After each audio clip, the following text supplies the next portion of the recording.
The greatest crime in Islamic history brought the entire Muslim world to a standstill in that moment.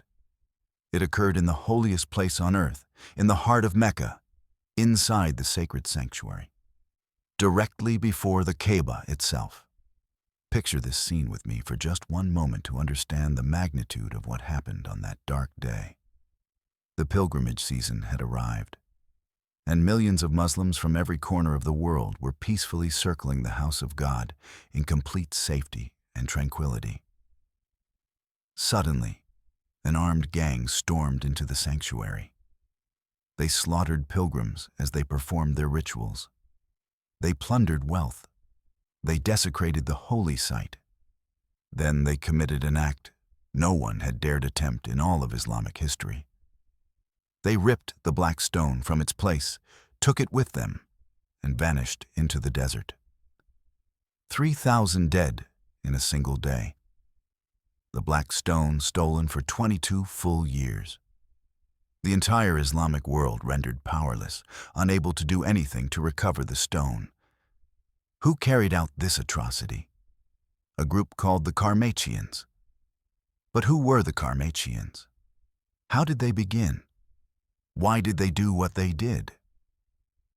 This is not merely a story about a passing historical crime that happened and then faded from memory. It is a story about how religion can be used as a mask for the most horrific crimes imaginable. It is a story about a single moment that changed the face of Islamic history forever, one that no one will ever forget. Tonight, we will tell the complete story of the Qarmatian state from beginning to end. From Hamdan Qarmat, the poor peasant farmer, to Abu Tahir al-Qarmati, who stood in the sanctuary and said while slaughtering pilgrims before him, "Where are the flocks of birds? Where are the stones of baked clay?" This story will teach you lessons about leadership, power, and extremism, and about how empires are built on blood.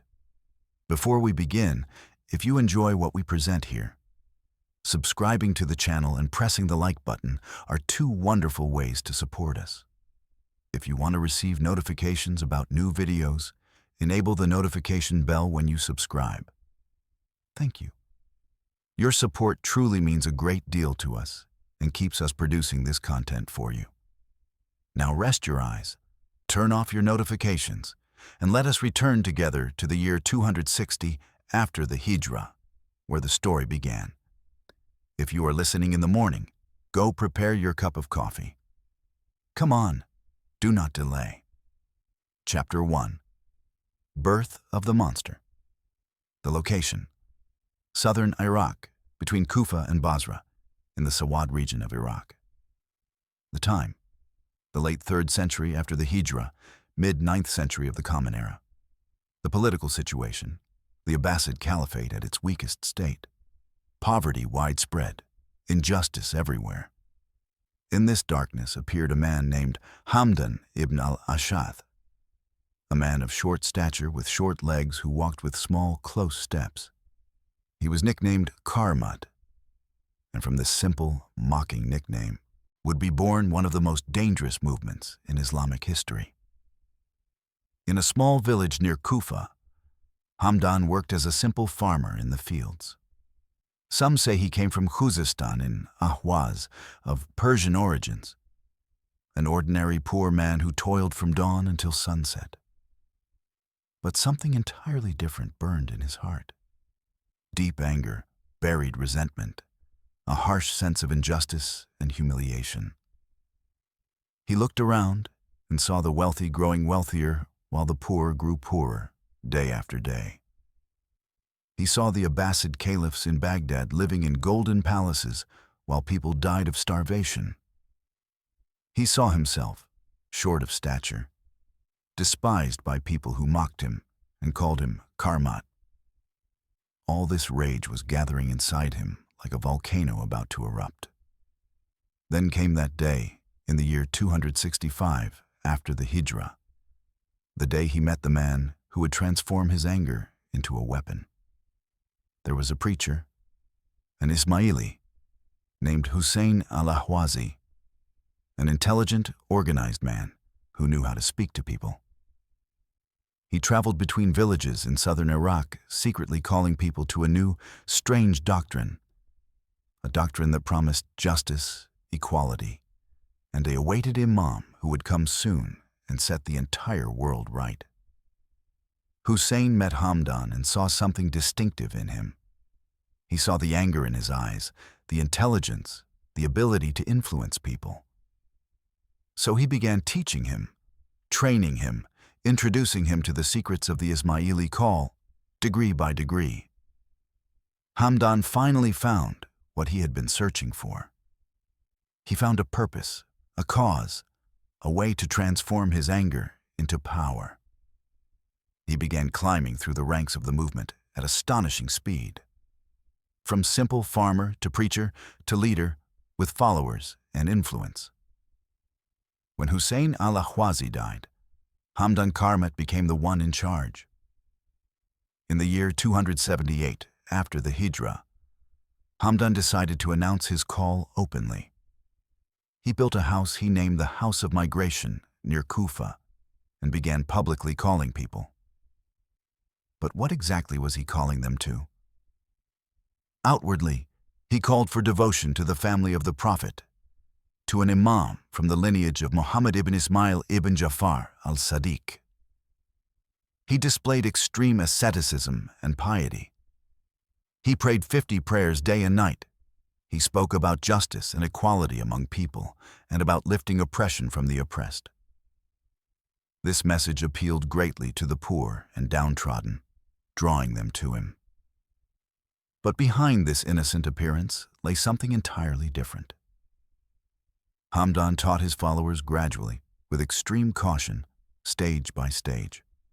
In the beginning, prayer, fasting, asceticism, and beautiful words about justice. Then, over time, he began subtly questioning some religious rulings. Gradually, he told them, prayer is not 5 times, but rather a symbol for 5 imams who must be known. Fasting is not about food and drink, but about keeping the secrets of the movement from enemies. Pilgrimage is not to Mecca, but to the awaited imam who will appear soon. Those who reached the final stage were told that all religious law is merely symbols, that all obligations were created for the foolish among people who do not understand the truth, and that permissible and forbidden in reality have no meaning whatsoever. Very slowly, the call began spreading through southern Iraq like wildfire. Hamdan did not call people randomly, but intelligently targeted specific groups. He targeted slaves and clients who resented their masters, promising them freedom and equality. He targeted poor, downtrodden farmers, promising them abolition of private property and wealth distribution. He targeted Persians who resented the Arab Abbasid state, promising them restoration of Persian glory. He targeted youth with tempting promises of permitting the forbidden. Each group he addressed with what suited them and what they wanted to hear. Thus the number of followers began increasing rapidly. Tens, then hundreds, then thousands. Hamdan began organizing their ranks in a tightly controlled military fashion. He established a hierarchical system with degrees and ranks, secrets known only to the leaders. He began training them in combat and weapons, because he knew that words alone were not enough. But Hamdan was intelligent and cautious. He knew he could not confront the Abbasid Caliphate alone in the heart of Iraq. So he decided to expand his call to areas farther from the center of power in Baghdad. He sent intelligent, loyal preachers to different regions. The 2 most important men he sent were Zakarawai ibn Mihrawai to western Iraq and the Levant, and Abu Sa'id al-Hassan ibn Bahram al-Jannabi to the Bahrain region. Bahrain here does not mean the small state we know today, but referred to a very vast region encompassing all of eastern Arabia, from south of Basra to Oman, including Al-Asa, Qatif, Hajar, and Al-Yamama. A wealthy region with active trade, important ports, powerful Arab tribes, and an area very far from the center of the caliphate in Baghdad. The perfect place to build a new state. Abu Sa'id al-Janabi arrived in Qatif in the year 281 after the Hijra. A man of Persian origin, very intelligent, organized, patient, who knew how to play the long game. He began his work with complete calm. He did not announce himself as a religious preacher or rebel, but pretended to be an ordinary grain merchant selling food to people. Slowly, he began weaving strong relationships with influential people in the region. He got to know the Banu Sambar family, a very important family in Qatif. He became close to them, married their daughter, and became part of the family. Their 3 sons, Hassan, Ali, and Hamdan, became among his closest supporters. After long years of slowly building trust, he began spreading the Qarmatian call in secret. He called people one by one, choosing them with utmost care. He started with them by talking about injustice, poverty, and corrupt caliphs in Baghdad. Then he invited to the awaited imam who would fix everything soon. Thus, his followers in the Bahrain region multiplied rapidly. Poor farmers, fishermen, slaves, marginalized Bedouin tribes, until he had thousands of followers ready to die for the cause. In the year 286 after the Hijra, Abu Sa'id al-Janabi decided the time had come. He declared open revolution. He removed the mask of the peaceful merchant and revealed his true, terrifying face.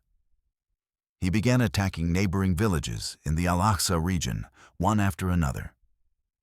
He used one simple, effective method: absolute terror, without any mercy. He would enter a village and slaughter everyone who opposed him: men, women, children, and elders. He burned houses, plundered wealth, enslaved women, and spared no one. Why this brutality? For 2 reasons: to satisfy his resentful followers and feed their desire for revenge, and to spread terror in other villages so their inhabitants would flee before he reached them. This strategy succeeded brilliantly. In less than 1 year, Abu Sa'id controlled Qatif, Al-Aqsa, Hajar, and most of the Bahrain region. He built a strong capital in the city of Hajar and officially declared the establishment of the Qarmatian state. But Abu Sa'id did not stop there. His ambition was far greater. He tried to conquer Oman, but failed. So he turned north toward Basra, one of the largest and wealthiest cities in Iraq. In the year 287 after the Hijra, he besieged Basra with his army. The news reached Baghdad. The Abbasid Caliph al-Muqtadid Billah, who was a strong caliph, sent orders to fortify Basra and dispatched a large army to fight the Qarmatians. The battle began. Initially, the Abbasid army won and forced Abu Sa'id to retreat. But Abu Sa'id did not surrender. He returned again and again, attacking merchant caravans, cutting supply routes, terrorizing nearby cities. Slowly, the Abbasids realized they were facing an entirely different enemy. Not merely a passing rebellion, but a real, organized, powerful, merciless state. At the same time, Zakarawai ibn Mihrawai, the Qarmatian preacher in western Iraq, was very active. He sent his sons to different areas to spread the call and build military power. They began attacking pilgrim caravans coming from Iraq and the Levant to Mecca. They slaughtered them, plundered their wealth, enslaved their women. The massacres became routine, so much so that people in Baghdad and Kufa became afraid to go on pilgrimage. Ibn al-Qasim, one of Zakarawai's sons, reached with his army the gates of Homs in the Levant. But the Abbasid army defeated him. Zakarawai himself was captured and sent to Baghdad. In the year 294 after the Hijra, he was publicly executed before the people. But this did not end the Qarmatians in Iraq and the Levant. Rather, they continued their activity for years until most of them were gradually eliminated by Abbasid armies. As for Bahrain, the situation was entirely different. The Qarmatian state there grew stronger day by day. Abu Sa'id al-Janabi ruled with an iron fist, with unparalleled power and brutality. He built a strong, trained army. He organized the economy. He established a very strange system of governance. He completely abolished private property and made everything communal: lands, houses, wealth, even women, according to some accounts. He called this system brotherhood, and in truth, it was an early communist system. Its goal, according to their claims, was to achieve justice and equality among people. But in reality, everything was under the control of Abu Sa'id and his close followers. Only they took everything and distributed to the people what they wished, whenever they wished. In the year 301 after the Hijrah, something very strange happened. Abu Sa'id al-Janabi, founder of the Qarmatian state in Bahrain, was killed. But not in battle, nor at the hands of the Abbasids. Rather, his own personal servant killed him. A Slavic servant who worked for him entered upon him in the bathhouse and stabbed him to death.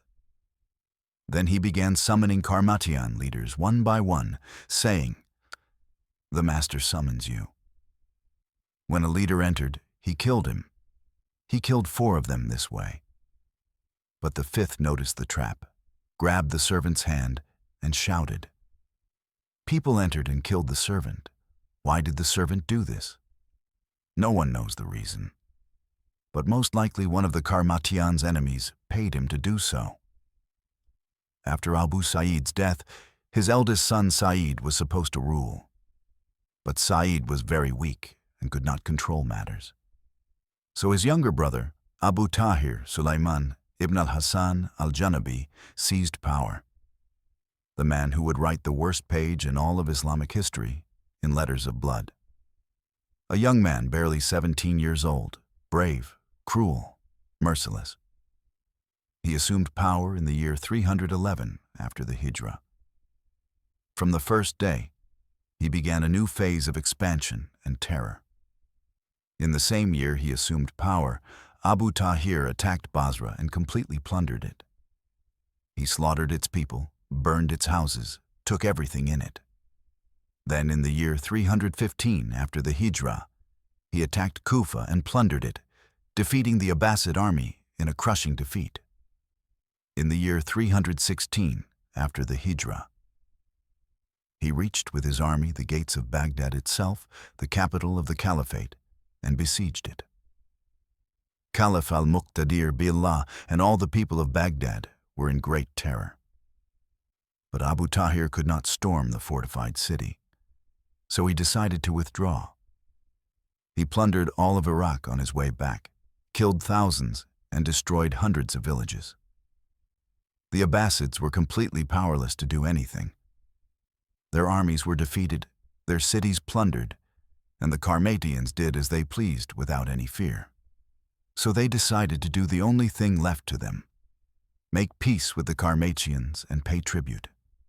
Yes, the Abbasid Caliphate, the state of Muslims, began paying annual tribute to the Qarmatians, 120,000 gold dinars every year, just so they would leave them alone. The Qarmatians accepted, but not because they were satisfied. Rather, because they were planning something bigger, something that had never crossed anyone's mind, something that would shake the entire Islamic world from end to end, something that would make the name of Abu Tahir al-Qarmati remembered in history forever. But not as a hero, but as one of the greatest criminals in Islamic history. This is what we will relate in the next chapter. Chapter 2. The Road to Mecca. In the year 317, when after the Hijrah, the Islamic world lived in a very strange and confusing state. The Abbasid Caliphate in Baghdad was weak, humiliated, paying tribute to the Qarmatians every year. The Qarmatian state in Bahrain was strong, wealthy, terrorizing everyone around them without mercy. Caliph al-Muqtadir Billah was a young man of weak character, controlled by his mother and his entourage. He possessed no real authority. Abu Tahir al-Qarmati was a young man in his 20s, ruling a state with an iron fist and dreaming very big dreams.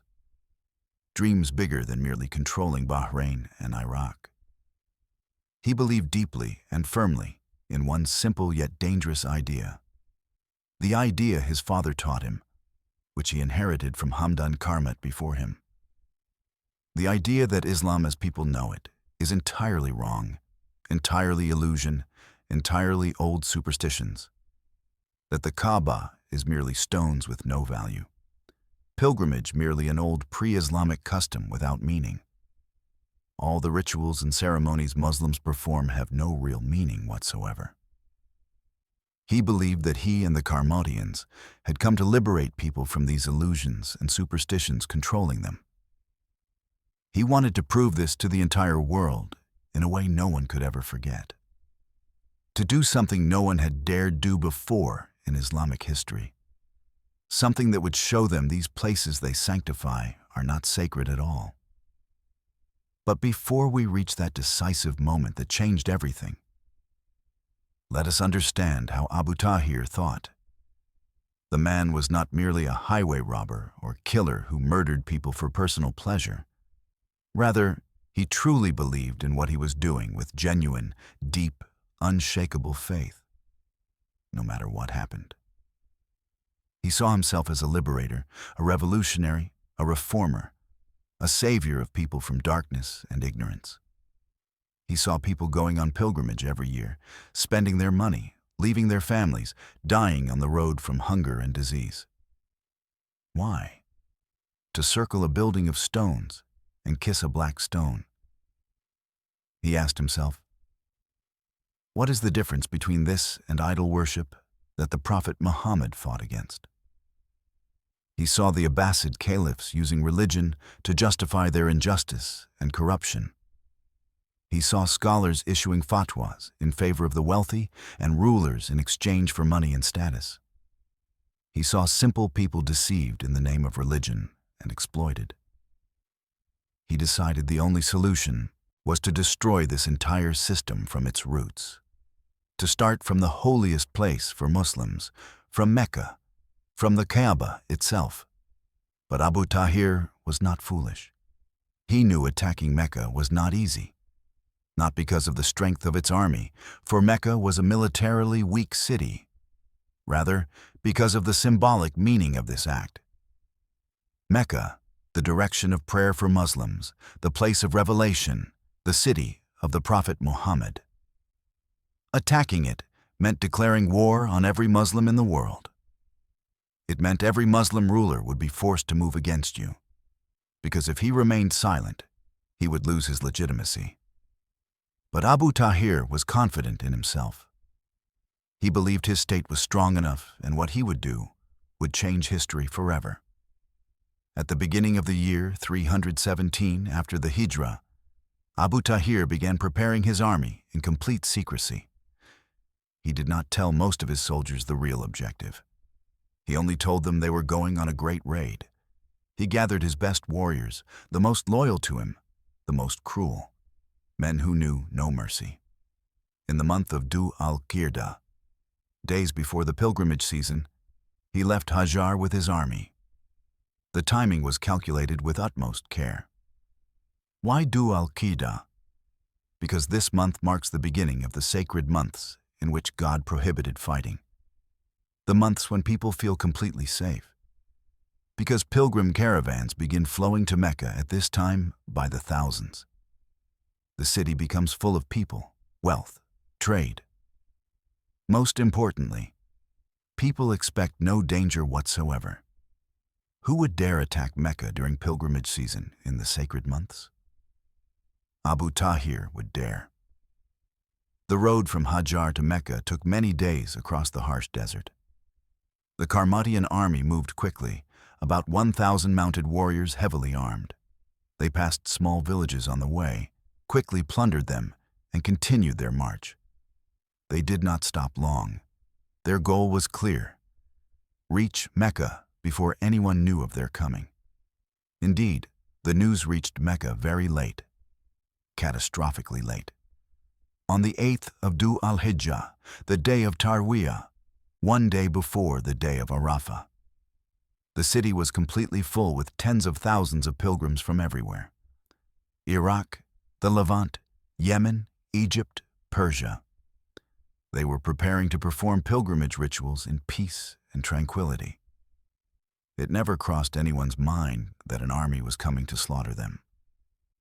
The emir of Mecca at that time was a brave man named Ibn Mihlab, a courageous man, but he possessed a very small military force. Just a few hundred soldiers. When the news reached him, he tried to prepare quickly.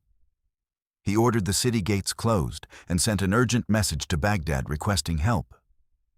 But he knew Baghdad was very far away, and help would not arrive in time. His small army could not stop professional Qarmatian cavalry. He knew Mecca would fall, but he decided to fight anyway, until the end. At dawn on the 9th of Dhu al-Hijjah, the day of Arafah, year 317 after the Hijrah, the army of Abu Tahir al-Qarmati reached the walls of Mecca. The sun had not yet risen. Darkness still covered the city. The city was still asleep. Pilgrims in their tents and houses preparing for the greatest day, the day of standing at Arafah. The day the Prophet Muhammad said, "Pilgrimage is Arafah." The day every pilgrim waits for throughout their life. But this day would not be like any other. This day would turn into a nightmare. Abu Tahir wasted no time. He ordered his soldiers to immediately attack. They stormed the city gates easily. The few guards who tried to resist were slaughtered in seconds. The Qarmatian army spread inside the city like a flood. People began waking to the sound of screaming, the sound of swords, the sound of death, terror, and chaos, running. Pilgrims, men, women, children, and elders ran toward the sanctuary, thinking the sanctuary would protect them. For it is God's sanctuary, the safe place about which God said, "Whoever enters it is safe." They ran to the Sacred Mosque by the thousands, terrified, weeping, frightened. They entered through every gate, crowding, pushing. Some fell and were trampled. They gathered around the Kaaba in enormous numbers, weeping, praying, calling out to God, raising their hands, thinking they were safe now. But Abu Tahir did not believe in the sanctity of the sanctuary. He ordered his soldiers to enter the Sacred Mosque. They entered with their swords drawn, with hearts of stone, without mercy. The scene that happened next cannot be imagined by a human mind. A scene that had never happened before in all of Islamic history, and will not happen again. A scene that will remain in the memory of Muslims until the Day of Judgment. The Qarmatian soldiers began slaughtering people while they clung to the curtains of the Kaaba, while they wept, while they cried for help. They showed mercy to no one. Men were praying when swords came from behind them, severing their heads while they were in prostration. Women were weeping and praying, slaughtered without mercy, without compassion. Elders were reading the Quran, killed while holding copies of the Quran, blood flowing onto the pages. Children were frightened, hiding behind their fathers. They were not spared, slaughtered like the rest. Blood began flowing on the floor of the sanctuary, around the Kaaba, in the corridors of the mosque, at the well of Zamzam, everywhere. The Qarmatians did not stop. They slaughtered calmly, in cold blood, as if slaughtering sheep. Ibn Mihlab, the emir of Mecca, tried to fight with his men, but they were few. He fought bravely, but fell as a martyr, along with most of his men. The city became without any defense. The massacre continued throughout the day. The entire day of Arafah, the day that was supposed to be a day of mercy, turned into a day of blood and terror. Pilgrims who were not killed in the sanctuary were killed in the streets, in their homes, or while trying to flee. No escape, no salvation, no hope. The Qarmatians gathered the corpses and threw them into the well of Zamzam, the sacred well.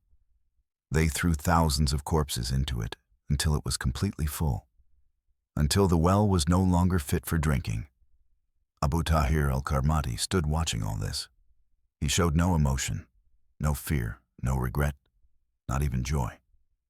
He was completely calm, as if executing an ordinary task. At one moment, he stood before the Kaaba and looked at it for a long time.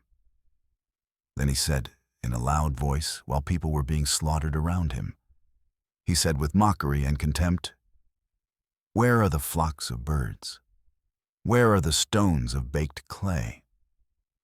He was mocking the story of the companions of the elephant, the story that occurred before the birth of the Prophet Muhammad, when Abraha the Abyssinian wanted to demolish the Kaaba with his army and huge elephant. God sent upon them flocks of birds, striking them with stones of baked clay, completely destroying them. Abu Tahir was saying to the people, "I am here slaughtering people around the Kaaba. So where are the flocks of birds? Why does no punishment descend upon me from the sky? Why do the angels not protect you?" He wanted to prove to people that this place is not sacred, that what they believe is merely superstitions. But he did not stop there. He ordered his men to remove the covering of the Kaaba, the black cloth that covers it. They removed it and took it. He ordered them to remove the golden door of the Kaaba. They removed it and took it. He ordered them to steal the water spout of the Kaaba made of gold. They tried to tear it off, but some resistors from the people of Mecca threw arrows at them, so they could not. They tried to steal the station of Abraham, but the custodians of the sanctuary had hidden it in a safe place. Then Abu Tahir gave his final order, the order that would immortalize his name in history forever. But not as a hero, but as one of the greatest criminals in Islamic history. He said to one of his men, "Tear out the black stone." The man advanced toward the black stone in the Yemeni corner of the Kaaba, the stone that millions of Muslims kiss every year for centuries, the stone about which the Prophet Muhammad said it is from paradise, the stone considered the holiest part of the Kaaba, the stone from which the journey of circumambulation around the house of God begins. The man advanced, grasped a heavy hammer, and raised it high. People around him, the few who had not yet been killed, screamed and wept. "No, God is sufficient for us, and He is the best disposer of affairs. O God, take revenge upon them." He struck the black stone with a hammer, once, twice, 3 times, 4 times, until he managed to tear it from its place. He lifted it high. In that moment, every Muslim in Mecca felt as if the end of the world had come, that something unimaginable had happened. The black stone that had been in its place since the Prophet Muhammad placed it with his own hands. The stone that had been there for centuries before Islam.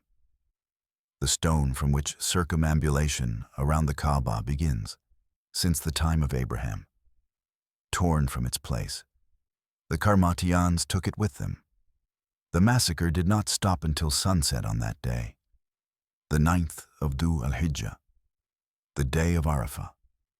The day that was supposed to be the greatest day in the life of every pilgrim turned into the worst day in the history of Mecca.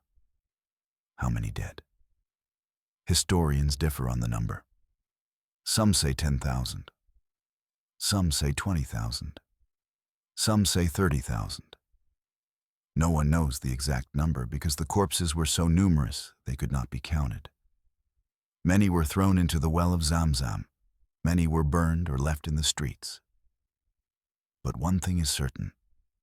It was the largest massacre in the history of Mecca since the building of the Kaaba.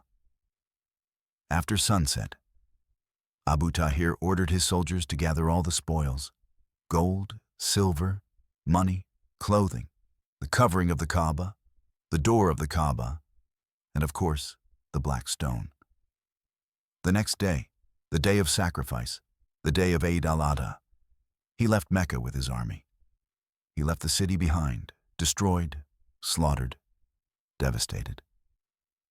The sanctuary stained with blood, the well of Zamzam full of corpses, the Kaaba without its covering, without its door, without the black stone, bare, humiliated, sorrowful.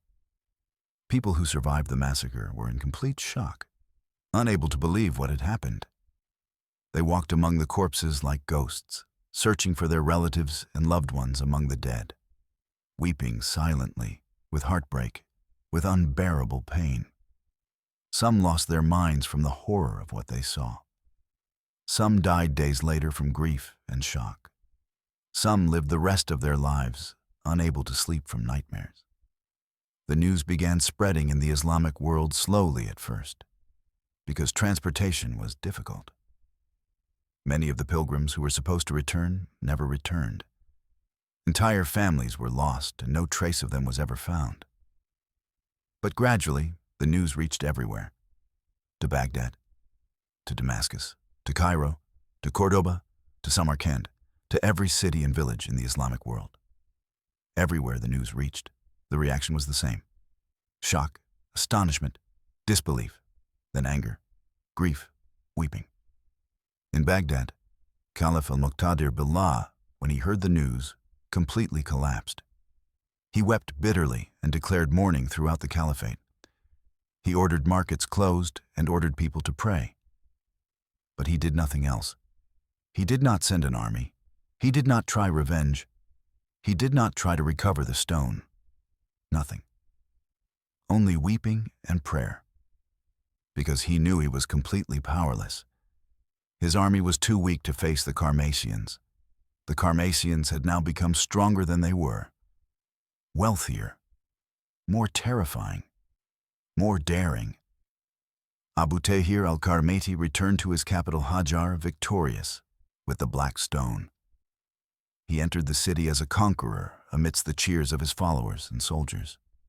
He ordered a new Kaaba built in Hajar with the same shape as the Kaaba in Mecca. He placed the black stone in it in a prominent place for everyone to see. He announced in a loud voice that this was now the true Kaaba, and people should make pilgrimage to Hajar instead of Mecca. He ordered the people of Qatif and Al-Aqsa to go on pilgrimage to Hajar. But people categorically refused to obey this order. Even those who feared the Qarmatians with great fear could not do this, because something inside them said, "This is wrong. This is disbelief. This cannot be." Abu Tahir became very angry at this disobedience. He killed many people who refused his orders. He tortured them, imprisoned them, threatened them. But this changed nothing. People did not make pilgrimage to Hajar. They would not, because true faith is stronger than fear. Chapter 3. 22 years of terror. In Mecca, people gradually began returning to the city after days of terror. They began cleaning the sanctuary of blood and corpses. A difficult and painful task, but necessary. They removed the corpses from the well of Zamzam one by one, a task that took long days. They cleaned the well with everything they could, but the smell remained for months. Then they began trying to return life to the city slowly, repairing houses, burying the dead, consoling widows and orphans, trying to return to normal life, though nothing would ever be normal again. But the biggest question was, what about pilgrimage? How can people make pilgrimage when the black stone is not there? The stone from which circumambulation begins. The stone pilgrims kiss. Scholars from all schools of thought gathered and consulted at length. They decided unanimously that pilgrimage is still valid, even without the black stone, because the stone is not a pillar of pilgrimage, but merely a marker for the beginning of circumambulation. People can point to the place where the stone was and begin circumambulation from there. Thus, in the following pilgrimage season, year 318 after the Hijra, pilgrims came to Mecca, far fewer than usual. Many people were afraid the Qarmatians would return, but some came despite the fear. They came with strong faith and unwavering resolve. They circumambulated the Kaaba with sad hearts. They stood at the empty place where the black stone had been, looking at the void, the empty space, weeping. They pointed to it with their hands and said, "God is greatest." Then they completed the circumambulation. Thus the situation continued year after year. People made pilgrimage, and the Kaaba was without the stone. They made a new covering and a new door. But the black stone remained absent in Hajar with the Qarmatians, far from its home. All attempts at recovery failed one after another. In the year 320 after the Hijra, the Caliph sent an official delegation to Abu Tahir al-Qarmati. They offered him a huge sum of money in exchange for returning the black stone. 50,000 gold dinars, an enormous fortune at that time. Abu Tahir refused coldly. He said to the delegation, "We took the stone by command, and we will not return it except by command from the one who commanded us to take it." What does this mean?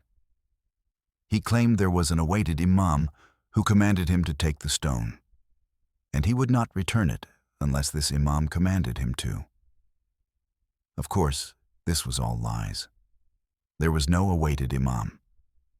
But Abu Tahir was using this excuse to justify his refusal. The truth was that he was enjoying humiliating the Islamic world. He was enjoying seeing Muslims powerless before him. He wanted to keep the stone to prove his theory that the black stone is merely an ordinary stone, and people worship illusions. The Abbasids tried many times. They sent delegations, they offered more money, they offered gold, silver, lands, and commercial privileges. But Abu Tahir always refused with the same insulting answer. Years passed slowly and painfully. The black stone still in Hajar. Muslims everywhere feeling powerless and humiliated. Meanwhile, the Qarmatian state was at the height of its power. They controlled Oman for a period and plundered it. They attacked Kufa and Basra repeatedly and plundered them. They cut trade routes between Iraq and the Arabian Peninsula. They cut pilgrimage routes. They came to control a large part of the economy in the region. The Abbasids could do nothing. They continued paying the annual humiliating tribute. 120,000 dinars, just so they would leave them alone and not attack Baghdad itself. It was great humiliation, disgrace, shame. But in the year 322 after the Hijra, something very strange happened that no one expected. Abu Tahir al-Qarmati, the cruel, merciless man, did something astonishing. He decided to hand over rule to someone else voluntarily. Why? Because he thought he had found the awaited Mahdi at last. There was a young Persian man calling himself Abu al-Fadl al-Isfahani. He claimed to be descended from the Sasanian kings, the ancient kings of Persia. He claimed to be the awaited Mahdi the Qarmatian call had been waiting for decades. Abu Tahir believed him. Why? Perhaps because he was tired of ruling, or perhaps because he was searching for deeper meaning in his life, or perhaps because this young man was very intelligent and knew how to convince him. What matters is that in the year 318, after the Hijra, Abu Tahir handed rule to this young man and announced to the people that he was the awaited Mahdi, and a new era had begun. The young man began implementing his ideas. His ideas were very strange. He began calling for reviving the Zoroastrian religion, the religion of Persia before Islam. He ordered all Islamic books burned. He abolished prayer and fasting completely. He began very strange and extreme policies. Even the Qarmatians themselves, who were accustomed to extremism, were shocked by his actions. They began wondering, is this really the Mahdi or just a madman? This situation continued for only 80 days. Then Abu Tahir realized he had made a grave mistake. This young man was not the Mahdi, but merely a charlatan or madman, or both. Abu Tahir, the strong, intelligent woman, decided to intervene. She plotted to assassinate this young man. He was killed by Abu al-Qasim Said, Abu Tahir's brother. Abu Tahir returned to power, but something had changed in him. He became calmer, less violent, more thoughtful. Perhaps because he realized not everything was under his control, or perhaps because he began doubting everything he had done throughout his life. The situation continued thus for years. The Black Stone still in Hajar, the Qarmatians still powerful, the Islamic world still powerless. But in another distant place, a new power had begun to appear. In Egypt, the Fatimid state. The Fatimids were Ismaili Shia, like the Qarmatians initially. Both emerged from the same Ismaili movement. But they separated in the year 286 after the Hijra because of disagreement over who was the true imam. The Fatimids established their state in the Maghreb first, in Tunisia and Algeria. Then, in the year 358 after the Hijra, they conquered Egypt under the leadership of the commander Jawhar al-Sikili. They founded the city of Cairo, built the Al-Azhar Mosque, and became a great power rivaling the Abbasids themselves. The Fatimids hated the Qarmatians with intense hatred, because the Qarmatians refused to recognize them as legitimate imams, because what the Qarmatians did in Mecca greatly harmed the reputation of all Ismailism. So people began looking at all Ismailis as criminals like the Qarmatians. The Fatimid Caliph al-Muiz, Lidin Allah, who was a strong, intelligent caliph, decided to intervene. He sent a very threatening message to Abu Tahir al-Qarmati. He said in it, "Either return the Black Stone immediately, or I will send you an army you have never faced before. An army that will destroy your state and kill you and all your followers." Abu Tahir read the message and thought long. He knew the Fatimids were powerful, much more powerful than the Abbasids. They were capable of carrying out their threat. At the same time, Abu Tahir had begun to tire of all this. Tired of wars, tired of blood, tired of enmities. Perhaps he began doubting everything he had done throughout his life. So he finally decided, after 22 years of stealing the Black Stone, to return it. But not because he regretted it, not because he believed in the sanctity of the stone, only because he feared the Fatimids, because he realized keeping the stone had achieved nothing. People did not stop pilgrimage. They did not make pilgrimage to Hajar. They did not abandon their beliefs. In the year 339 after the Hijra, after 22 full years of absence, Abu Tahir ordered the Black Stone returned. But he did this in a humiliating way, showing his pride to the end. First, he moved the stone to Kufa. He placed it in the 7th column of the Kufa Mosque and hung it there for everyone to see for several days, as if saying, "Look, I am still powerful." He wrote a book he sent with the stone. He said in it with insolence, "We took this stone by command, and we have returned it by command from the one who commanded us to take it." Meaning, he still claimed there was an imam who commanded him to take it, then commanded him to return it. Then he sent the stone to Mecca on the back of a camel without guards. The stone arrived in the month of Dhu al-Qirda of the year 339 after the Hijrah. The news spread like lightning. The black stone has returned. People left their houses running toward the sanctuary, weeping, laughing, saying, "God is greatest. The stone has returned. Praise be to God." Thousands of people gathered in the sanctuary to see the stone after an absence of 22 years. Many of them had never seen it before because they were children when it was stolen. But there was a question. Is this the real black stone, or are the Qarmatians deceiving us and sending another stone? There was a scholar named Abdullah ibn Ukaim who witnessed this moment. He said to the people, "We have signs by which we know the real black stone." Then he said, "The real black stone floats on the surface of water and is not heated by fire." They brought a vessel with water and placed the stone in it. The stone floated on the surface of the water. Then they lit fire upon it, but it did not heat. Abdullah ibn Ukaim extended his hand, took the stone, kissed it, and said in a loud voice, "I bear witness that it is the real black stone." People erupted in weeping, joy, and saying God is greatest. Then they took the stone carefully, placed it in its original location in the Kaaba, and secured it well. For the first time in 22 years, people circumambulated the Kaaba and kissed the black stone. It was a historic day no one would forget. The day of great joy, the day of the stone's return. But when the stone returned, it was not as it had been. Broken into several pieces, 8 large visible pieces and other small pieces. Did the Qarmatians break it deliberately?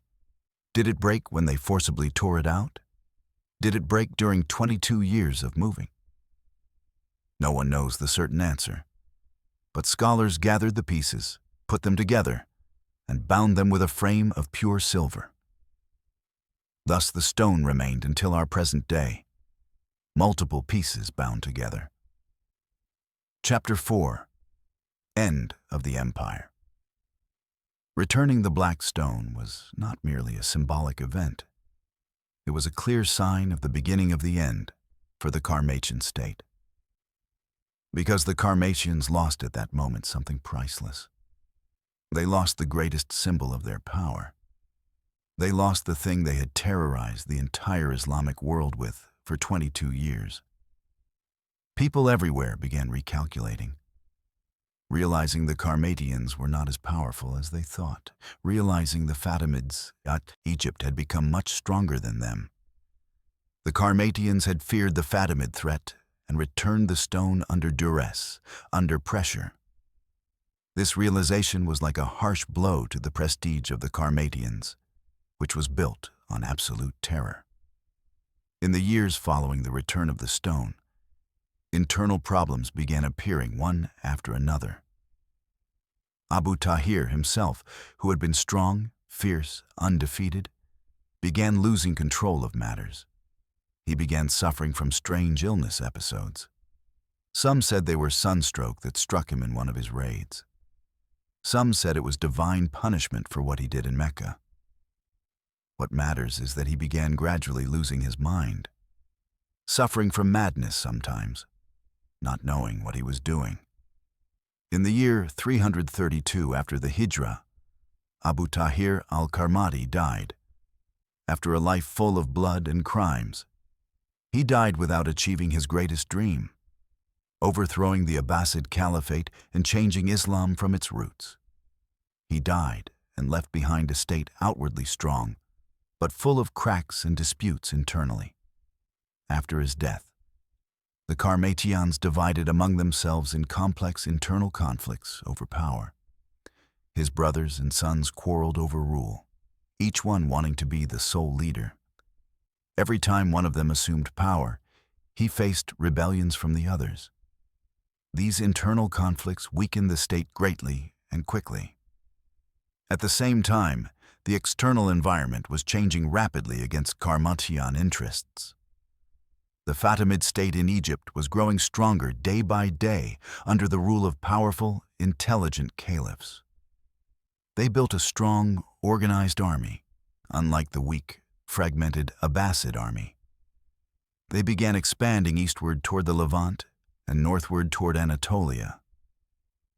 In the Levant, there were many Arab tribes suffering from Qarmatian oppression and terror for decades. These tribes saw in the Fatimids a strong ally who could help them get rid of the Qarmatians. So they began allying with the Fatimids secretly and openly against their common enemy.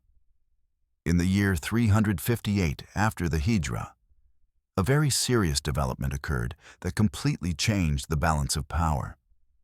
The great Fatimid commander Jawhar al-Sikili entered Egypt with a strong army and conquered it with relative ease. He founded the new city of Cairo to be the capital of the Fatimid state. He built the noble Al-Azhar Mosque, which would become a beacon of knowledge in the Islamic world. This development made the Fatimids direct neighbors of the Qarmatians, powerful, organized, ambitious. The Fatimids did not hide their intense hostility to the Qarmatians and their desire to eliminate them completely. In the year 360 after the Hijra, Fatimid Caliph al-Mu'iz Lidin Allah decided to strike the Qarmatians a harsh blow. He sent a large army led by Jawhar al-Sikili to fight the Qarmatians in the Levant. The goal was clear: discipline the Qarmatians, weaken them, and cut off their supply routes.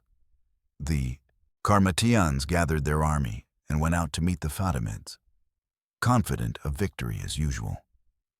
They still thought themselves invincible as they were in the strong days of Abu Tahir. But they were gravely mistaken this time. The decisive battle took place in the year 366 after the Hijra in the Ramla region in Palestine. The Qarmatian army, led by al-Hasan al-Assam, one of their great commanders, faced the Fatimid army. Initially, the battle began balanced, both sides fighting fiercely. But the Fatimids were better organized, better trained, better armed. Their commander, Jawhar al-Sikili, was one of the greatest military leaders of that era.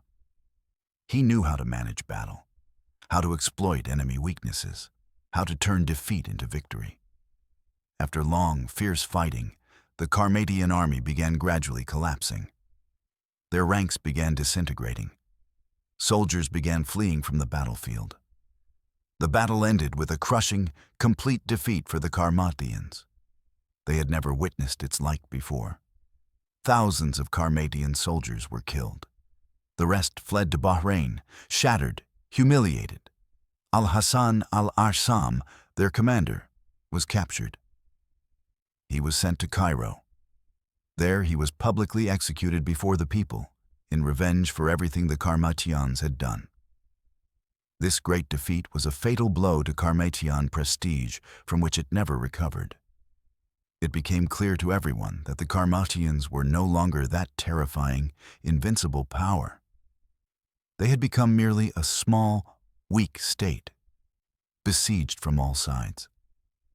In the following years, the Qarmatian state continued rapid deterioration and collapse. Internal disputes among leaders increased in intensity, each accusing the other of failure and treachery. Tribes that had submitted to them began rebelling one after another. The Banu Uqayl, a powerful Arab tribe living in northern Arabia, began attacking them. The Banu Hilal tribe living in Najd began cutting their trade routes. Many other tribes began seeing in Qarmatian weakness an opportunity for revenge. The Abbasids in Baghdad, despite their continuing weakness, decided to stop paying the humiliating tribute to the Qarmatians. They sent a clear message: "We will pay you nothing anymore. Do as you wish." The Qarmatians could do nothing. They no longer had the power to force the Abbasids to pay. In the Bahrain region itself, the Qarmatian capital, Economic problems began appearing. Trade, which was their greatest source of wealth, began declining significantly because merchants began avoiding passing through Qarmatian areas due to instability. Agriculture in Al-Asa and Qatif was damaged because of wars and neglect. Other sources of income, such as spoils from raids, stopped completely. In the year 378 after the Hijra, a major internal conflict occurred among Qarmatian princes, each trying to control what remained of the collapsing state. In this conflict, some killed each other in bloody internal wars. In Nice, the year 388 after the Hijra, the Abbasids decided to exploit Qarmatian weakness. They sent an army to fight them, led by one of their strong commanders. The battle occurred in an area near Al-Asa. The Qarmatians were defeated in another major defeat. They lost many men and equipment in it. But the final, fatal blow came from where they did not expect. From inside, not outside. In the year 462 after the Hijra, Arab tribes in the Bahrain region itself began moving against them. At the head of these tribes was the Banu Thalab tribe, a powerful Arab tribe that had lived in the region for centuries. This tribe suffered long from Qarmatian oppression and tyranny and control over everything. They saw in the obvious Qarmatian weakness a golden opportunity to get rid of them completely and restore control over their lands. In the year 469 after the Hijra, the Banu Thalab tribe, led by their strong chief, began openly attacking the Qarmatians. Initially, the Qarmatians tried to resist. They gathered what remained of their weak, defeated army. But it was clear they did not possess sufficient strength to defend themselves. Small, scattered battles continued for several long months. The Qarmatians were losing every time. They retreated and lost control over cities and villages, one after another. In the year 470 after the Hijra, Hajar fell. The Qarmatian capital, the city of Hajar, fell into the hands of the Banu Thalab tribe. They entered the city and took complete control of it. They killed the last Qarmatian leaders or expelled them. With this, the Qarmatian state ended completely. After about 190 years from its founding, 190 years of blood, terror, and countless crimes. The state that began with a short farmer dreaming of justice ended in countless blood. But why did the Qarmatian state ultimately fail? Why did it not continue as many other states in history continued? The first reason: the foundations of the state were wrong from the beginning. The Qarmatians built their state on hatred, revenge, and bloodshed. They did not build it on clear, correct principles people could truly believe in. All they offered were empty promises of an awaited imam who never came, and promises of justice they did not achieve. Rather, they increased oppression many times over. The second reason: terror and brutality do not build a stable state. The Qarmatians thought force and fear were enough to control people forever. But they forgot that fear, no matter how intense, does not last forever. People eventually rebel against the oppressor, no matter how long it takes. What happened in Mecca, the massacre and theft of the Black Stone, did not frighten people. Rather, it increased their hatred of the Qarmatians and strengthened their faith that these people must be eliminated. The third reason: lack of a clear vision for the future. The Qarmatians lived in a constant state of waiting for the awaited imam. All their decisions were based on the idea that the Mahdi would come soon and fix everything. But the Mahdi did not come. Years passed. The state needed real planning. It needed sound management, a strong economy, a just judicial system. But they built none of this because they were waiting for someone who would never come. The fourth reason: continuous internal conflicts. After Abu Tahir's death, there was no one strong leader to unite the Qarmatians. Every prince fought the other, each wanting power for himself. These conflicts weakened the state from within more than any external enemy. In any strong state, you find a clear system for power transfer. But the Qarmatians did not have this. The fifth reason: their complete isolation from the Islamic world. The Qarmatians, by their brutal actions, especially what happened in Mecca, made all Muslims their enemies. They had no true allies. Not a single state supported or backed them. Even the Fatimids, who were Ismailis like them, disavowed them and fought them. In international politics, no state can live in complete isolation from everyone. But the Qarmatians, by their actions, created this fatal isolation for themselves. The sixth reason: long-term economic weakness. The Qarmatians relied on two main sources of income: plunder and control of trade routes. But plunder cannot continue forever, because areas you plunder become poor. Control of trade routes depends on military power, which began weakening. They did not build a real economy based on production, agriculture, and industry. So when their military power weakened, their economy collapsed with it quickly. The seventh reason: they lost their greatest symbol of power. When they returned the black stone under Fatimid pressure, they lost something very important. They lost prestige. They lost the symbol that showed them as an invincible power. People began seeing them as they truly were: weak, frightened criminals. Thus, all these reasons came together to end the Qarmatian state in a humiliating end. A state built on blood ended in blood. A state built on injustice ended in justice. A state built on hatred ended in hatred. When the Qarmatian state fell, no one mourned it at all. Rather, people everywhere rejoiced with great joy.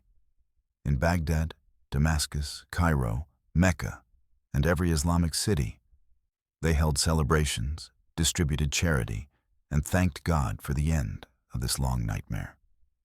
But the effects of the Qarmatians did not end with the fall of their state. The ideas they spread continued spreading in some areas for long years after that.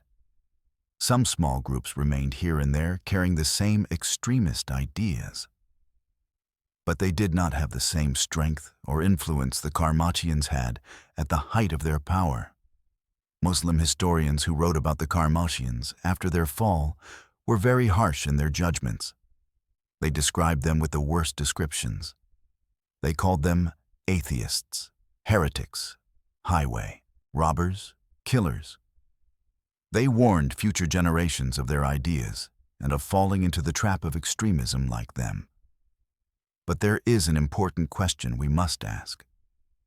Apart from moral and religious judgments, were the Qarmatians merely criminals only? Or were they a natural result of certain social and political conditions? The truth is that the Qarmatians succeeded in attracting thousands because real injustice existed. The poor were truly suffering. Slaves were treated cruelly. Farmers were exploited. The Abbasid Caliphate was corrupt, weak, not caring about ordinary people. The Qarmatians exploited this injustice and promised people justice. But instead of achieving justice, they increased injustice many times over. This is a very important lesson for future generations. When there is injustice in society, it must be addressed quickly, because injustice creates a fertile environment for the emergence of extremist movements that exploit people's anger. These movements do not reform, but destroy. They do not build, but demolish. The Qarmatians are a clear example of how extremist ideas can start small and innocent, then develop and grow and transform into a monster that cannot be controlled. Hamdan Qarmat began as a simple farmer, feeling injustice, wanting justice. But the ideas he adopted transformed him into the founder of a movement that terrorized the Islamic world for 2 centuries. Abu Tahir al-Qarmati truly believed he was reforming the world. He thought he was liberating people from illusions and superstitions. But in reality, he was slaughtering the innocent, destroying sanctuaries, and terrorizing millions. This is another very important lesson. Believing you are right, no matter how strong, does not justify killing and destruction. Good intention does not justify wrong means, ever. The end, no matter how noble, does not justify shedding innocent blood. In the end, the Qarmatian state left us a clear lesson in history, that states built on blood, injustice, and terror cannot last. They may continue for years or decades, but they will inevitably fall in the end. Because humans by their nature reject injustice and rebel against tyranny, no matter how long it takes. The black stone they stole returned to its place. The Kaaba they tried to humiliate remained standing. The pilgrimage they tried to prevent continued. The faith they tried to destroy triumphed. As for them, nothing remained of their state except a bad memory in history books and a warning to future generations of the danger of extremism and excess. Thus ended the story of the Qarmatians from beginning to end. From Hamdan the short farmer to Abu Tahir the killer. From dreams of justice to nightmares of blood. From a strong, terrifying state to dust scattered by the winds. Now that the story has ended from beginning to end, let us stop and think. What did we learn from this story? The first lesson: extremist ideas start small, then grow and destroy. Hamdan Qarmat was merely a farmer feeling injustice, but extremist ideas transformed into a state that slaughtered people. Extremism does not begin with blood, but begins with ideas that seem innocent, then develop until they become a monster. The second lesson: social injustice produces extremism. Why did the Qarmatians succeed in attracting thousands of followers? Because society had great injustice. Downtrodden poor, humiliated slaves. The Qarmatians found fertile ground for their ideas. The lesson: if we want to fight extremism, we must fight social injustice first. The third lesson: power without wisdom leads to destruction. The Qarmatians were militarily strong, but they were not wise. They used their power only for terror and did not build anything lasting. So they ended. The lesson: true power is not in the ability to destroy, but in the ability to build. The fourth lesson: religious symbols have enormous power. The Qarmatians thought if they stole the stone, they would prove it is merely a stone. But the opposite happened. People held to their faith more. They continued pilgrimage. They continued circumambulation even without the stone. The lesson: the power of religious symbols is not in the material, but in the meaning and faith. The fifth lesson: political weakness encourages enemies. If the Abbasid Caliphate had been strong, the Qarmatians would not have dared do what they did. But weakness and corruption made enemies dare. The lesson for leaders and rulers: strength is necessary to protect peoples, and weakness is an invitation to catastrophes. The sixth lesson: unity is strength, and division is weakness. Muslims were divided: Abbasids, Fatimids, Qarmatians, each fighting the other. The result: the black stone stolen for 22 years. It only returned when forces united against the Qarmatians. The lesson: division brings humiliation, and unity brings strength. The seventh lesson: faith is stronger than the sword. The Qarmatians tried to destroy people's faith by force. They slaughtered them, terrorized them, stole their symbols. But people did not abandon their faith. They continued pilgrimage. They continued believing until the stone returned. The lesson: true faith is not defeated by the sword. Thus ended the story of the Qarmatians, a story that began with a short farmer feeling injustice and ended with a state that collapsed and melted into history. They left behind thousands of dead, destroyed cities, and painful memories. But they could not destroy one thing: the faith of Muslims. The black stone returned. Pilgrimage continued. The Kaaba remained. Faith triumphed. This is the greatest lesson from the story. Evil, no matter how strong and terrifying, will end one day. But good will remain. Faith will remain. Truth will remain. Finally, if you liked what we presented, do not forget to subscribe to the channel and enable notification bells. Press the like button so this content reaches the largest possible number. Share with us in the comments what affected you most from this story. Your support is what makes us continue. Sleep well in God's safety until we meet in a new story.